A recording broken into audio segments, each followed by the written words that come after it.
Medikabazaar and CNBC-TV18 present Transforming Healthcare. With a projected growth of $372 billion in 2022, the Indian healthcare industry is definitely surging. Over the last few decades, India has made rapid advancements in the way healthcare is provided in the country. It has become one of the largest and also the fastest growing sectors in terms of employment generation and revenue. But the COVID-19 pandemic has brought into sharp focus the inadequacies and the pitfalls that plague India's healthcare system. At the same time, the pandemic has also opened up opportunities for health technology companies that can dramatically alter the healthcare landscape soon.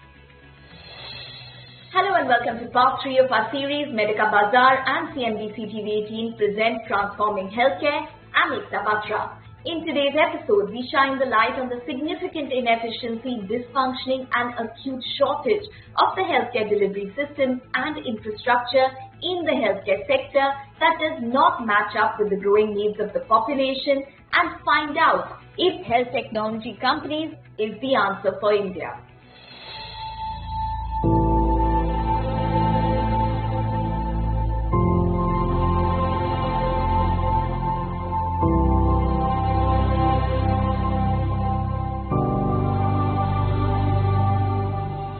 The COVID-19 pandemic has severely disrupted health systems across India, with an unprecedented and massive increase in demand for health services. It has brought the inadequacies and pitfalls of India's healthcare system to light.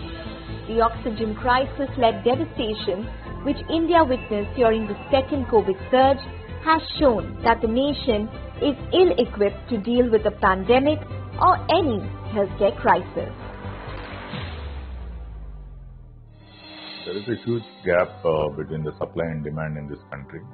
Basically, the health infrastructure, to create the health infrastructure is too expensive. Whereas the cost of return on investment for this in health sector is pretty bad so far in this country. So this is the reason why the need of hospitals and the health infrastructure is not picking up to the pace what is needed.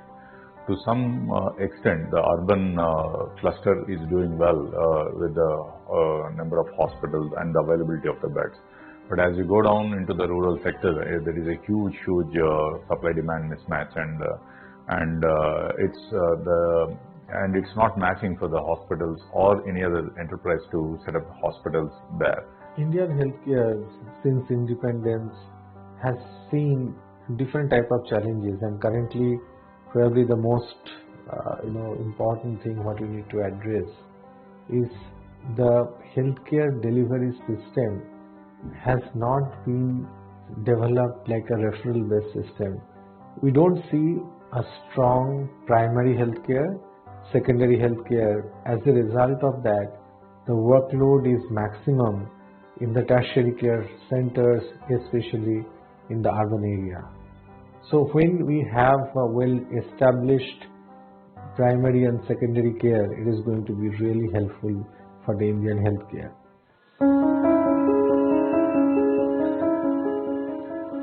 India's healthcare system has been battling various issues. This includes a lack of well-equipped medical institutes and a severe shortage of trained medical personnel, including nurses, paramedics, doctors, and primary healthcare workers. The situation remains worrisome in rural areas where almost 66% of India's population resides. The basic problem, especially in the public sector, is a lot of pilferages happen. Accountability is not there. Accountability to the work is not there. The same thing exists even in the corporate sector also. So the only way you can bridge is to get in the right technology to make sure everyone is accountable for their job, and they perform their duties in the right way. The other thing in terms of infrastructure, it is not the brick and mortar, but the most important component is the human resource. So I'm specifically talking about the doctors, nurses, paramedicals and allied health science professionals.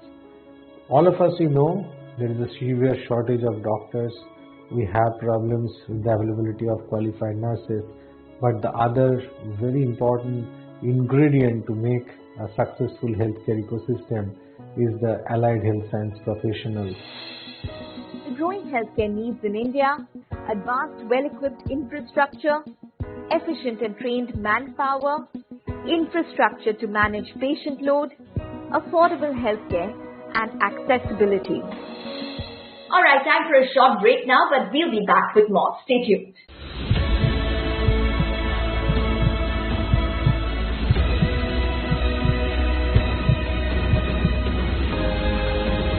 Medikabazaar and CNBC-TV18 present Transforming Healthcare.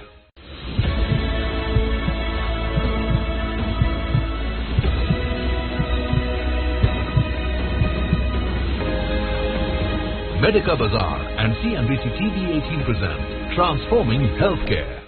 Welcome back. You're watching our special series Medikabazaar and CNBC-TV18 present Transforming Healthcare.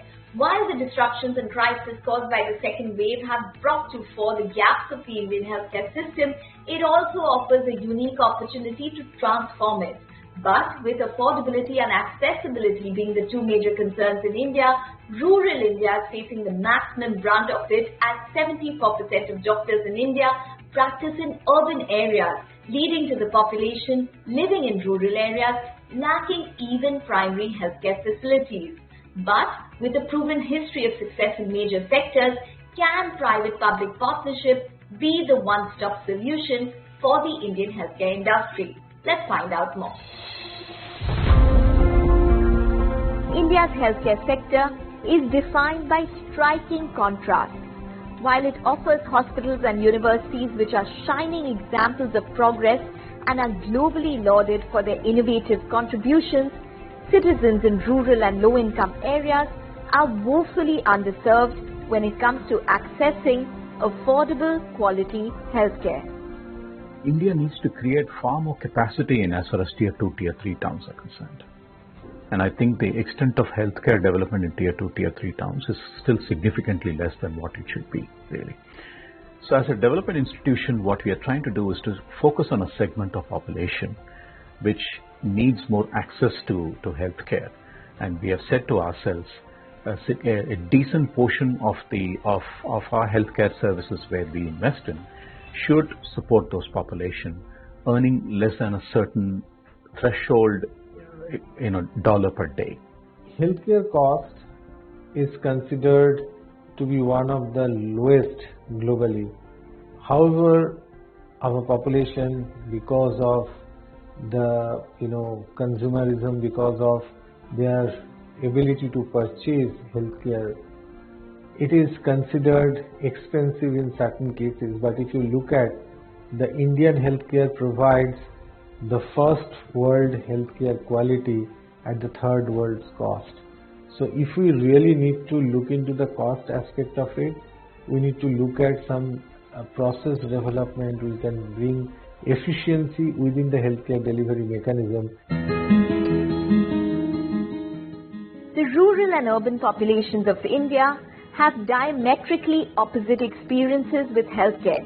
About 75% of healthcare infrastructure can be found in the urban areas where almost 27% of the Indian population resides, which essentially means that 73% of the population living in rural areas lacks even primary healthcare facilities. 2/3 of our population is part of semi-urban or rural areas, and about 500 million plus population essentially forms part of entire rural network in the country. If we are thinking of accessibility of healthcare to those populations, I think it is important that we need to really think and deep dive and understand the real on-ground challenges. The challenge for primary care, secondary care is something which cannot be dispensed with. So, in terms of looking at the present infrastructure capability, I think there's a lot which is needed right now in terms of patient to care kind of a ratio, and in terms of patient to doctor kind of a ratio. So all of this constitutes as a major gap in the overall healthcare delivery system. For a very long period of time in this country, healthcare was not seen as a priority sector. which has led to a massive underdeployment of public capital behind creation of healthcare infrastructure. To a very large extent, that has also led to India being undersupplied in terms of the total number of beds that we have as healthcare infrastructure in this country, almost to the tune of about 1 million beds for the kind of population that we have, which is 1.3 billion people. We are undersupplied in healthcare infrastructure. We are undersupplied in terms of healthcare manpower, whether it is clinicians, doctors, nurses, paramedical staff. So we have literally an undersupply on the infrastructure side and on the talent side, which has then translated itself around congregation of healthcare more towards the larger metros of the country.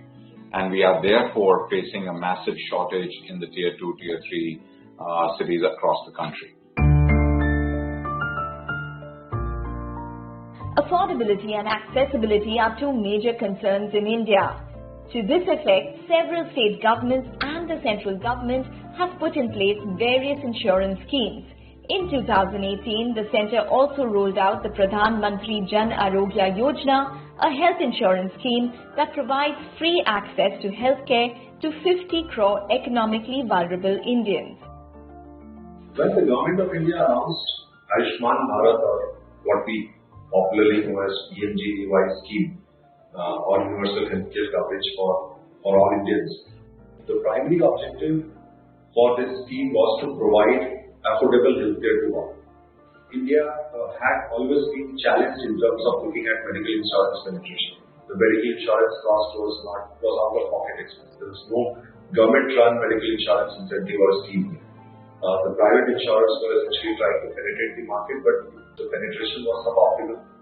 I think the schemes like Ayushman Bharat is a great enabler in our country.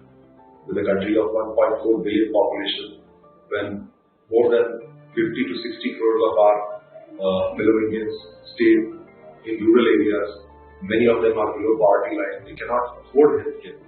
So I think Ayushman Bharat is a great enabler for our country. As far as healthcare in the country is concerned, over the last 1 decade, we have something like $4 billion of private equity investments which have happened, out of which 1/3 have been in creation of new assets.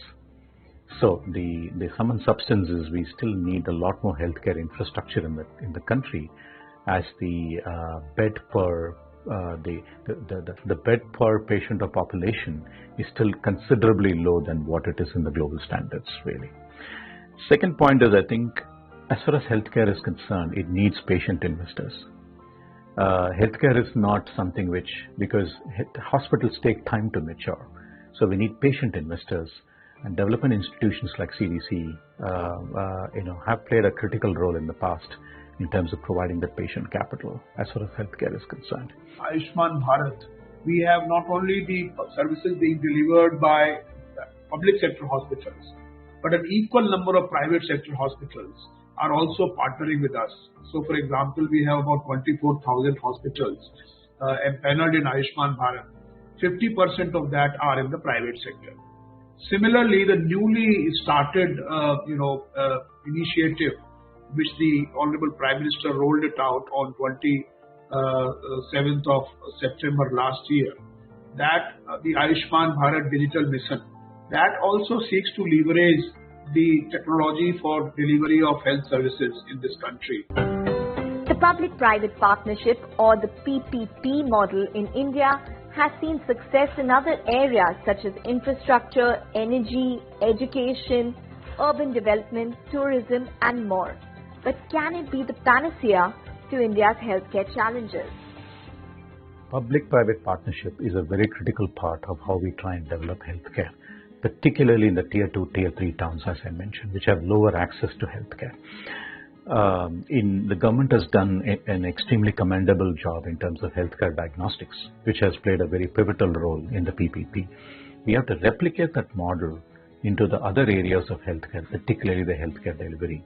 And I think this model is extremely, is something where we'll be in a position to try and replicate it across the value chain as far as healthcare is concerned. There is a very robust ecosystem of entrepreneurs and companies which are bringing new ideas.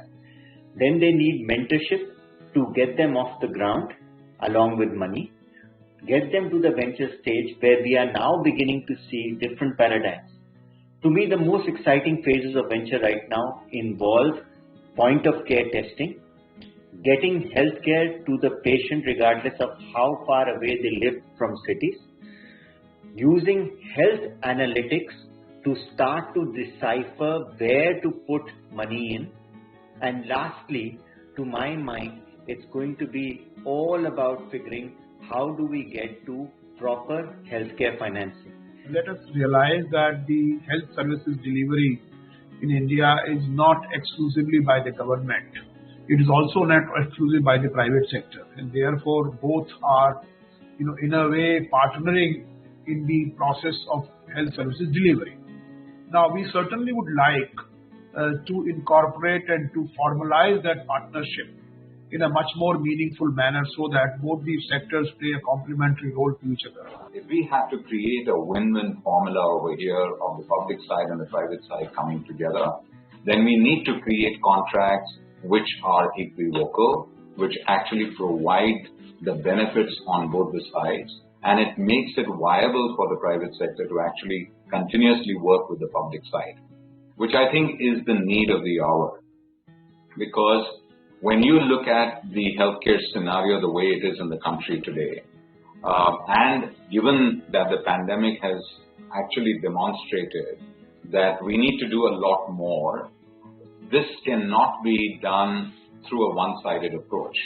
This has to be a combined effort, particularly if we have to crunch decades of time. On that note, it's time for a short break, but stay tuned. We have a lot more on the other side.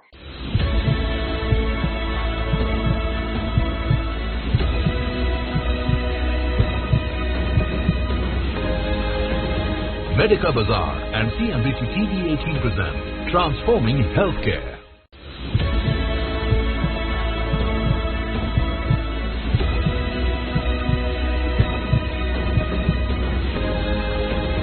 Medikabazaar and CNBC-TV18 present Transforming Healthcare. Welcome back. You're watching our special TVs. Medikabazaar and CNBC-TV18 present Transforming Healthcare. Digital health technology is a pivotal pillar in delivering value-based care across healthcare in India. Adaptive intelligent solutions can help lower the barriers between hospitals and patients, particularly in Tier 2 and Tier 3 cities. Can new age digital platforms help the industry on improving accessibility and affordability in Indian healthcare? New age startups, essentially startups which have largely contributed to doctor-to-patient kind of consultation areas or remote consulting areas, what we talk about where doctor's access is not possible, I think are doing fantastic jobs in terms of bridging the gaps in India. Apart from that, any medicine deliveries, kind of e-pharmacy companies are playing a great role in terms of making medicines available or accessible to places where you don't have medicine shops in India. We are largely represented by medicine shops in India, but there are at least 50% to 40% of our entire geographical coverage which has not been well represented in terms of availability of medicine in our country. So I think that itself is a major opportunity for any of the pharmacy companies to look at. Apart from that, delivery or medical care, and typically primary care, secondary care has largely been a bigger gap and a wider gap for rural population and semi-urban population. So any healthcare accessibility or any digital startups which thinks of providing these kind of services in form of maybe bridging the gaps between availability of medical care through a digital intervention can be great enabler for healthcare accessibility in rural and semi-urban areas. Founded in 2014, Mumbai-based Medikabazaar is using the power of technology to act as a trusted and reliable player in helping India with better healthcare in terms of accessibility, availability, affordability, and awareness.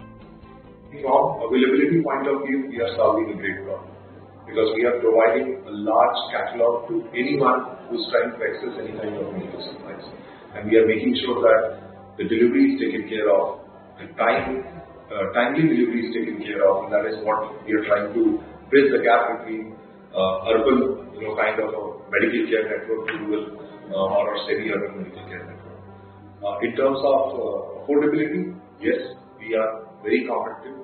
We cut down the clutter of intermediaries in order to make the product directly available from OEMs to the end customer. We have actually given access to so much of medical companies to so many customers, and we are also working closely in Make in India, effort with Medikabazaar program, which essentially entails a platform for all domestic or indigenous innovators and manufacturers to access that platform and look at a larger opportunity into customer networks.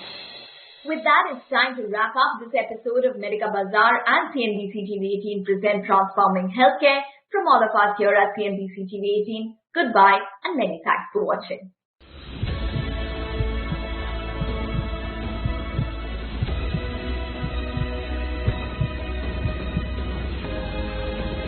Medikabazaar and CNBC-TV18 present Transforming Healthcare.